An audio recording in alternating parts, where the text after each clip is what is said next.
کا کیس کرنا چاہیے، پھر اس میں جو ظلم ہو رہا ہے اس کو ثابت کرنا پڑے گا آپ کو، اور وہ ظلم اس نوعیت کا ہو جس میں تنسیخ نکاح کا قاضی کے پاس حق ہو تو۔ لیکن اگر شوہر سائن کر دیتا ہے خلا کے پیپر پہ تو پھر ٹھیک ہے۔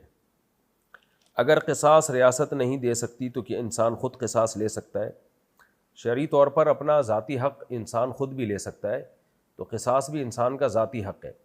آپ کے کسی یعنی والد کو یا بھائی کو قتل کر دیا تو شرعاً جائز ہے کہ قاتل کو قتل کیا جائے، یعنی قتل کر سکتے ہیں اگر حکومت قصاص نہیں لے رہی، لیکن اس سے منع اس لیے کیا جاتا ہے کہ اس کے سوسائٹی میں فسادات بہت ہوتے ہیں، سائیڈ ایفیکٹ بہت زیادہ ہوتے ہیں، ایک لامتناہی سلسلہ قتل کا شروع ہو جاتا ہے، تو اس لیے اس سے حکومت ہی کا سہارا لے کے قصاص لینے کی کوشش کرنی چاہیے۔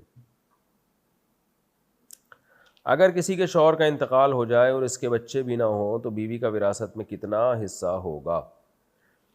شوہر کا اگر انتقال ہو گیا اور شوہر کے بچے بھی نہیں تھے تو بیوی کا وراثت میں ہوگا 1/4 25%، یہ شوہر کی آمدن، شوہر کی وراثت سے 25% ملے گا۔